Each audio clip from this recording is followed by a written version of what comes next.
Joo, ja tää pohjasuunnitelma on tehty pesäpallomailalla. Ja nakkikastikkeella. Ja takahuone. Ja homo on remontoitu ihan viimeisen päälle. Joten Sä maks. Kookosmör. Ja homo. Mun kauppaa. Entäs putket? Haluut sä putket? Niin. Etkö sä niistäkin ole sopinut Tanjan kanssa? Jaa, mutta tässähän meillä onkin tyttö, joka tuntee tämän yhtiön putket paremmin kuin omat taskunsa. Miten se on, Seppo?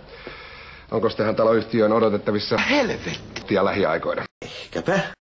Ja jos ei sitten joku taas laita Kari persuksiin.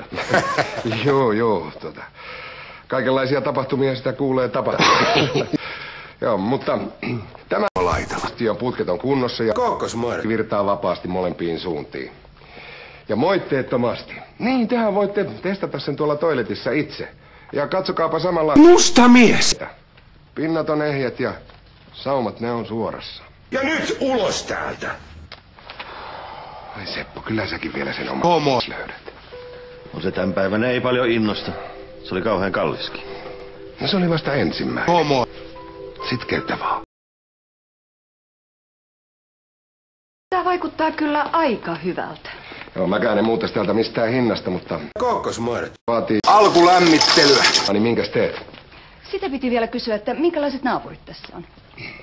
Ismo Laitala. Siis todella homoja. Mutta pesäpallomaassakin saa olla, jos Rauni tahtoo. Mikäs häppeninki se talo? Kun ovet on Sepposen selällä ja väkeä lappaa kuin hollituvassa. Täällä on poliisi. Esittely. Ja nyt ulos täältä. Härttinäsen taika mulle. Haluut sä turpaas?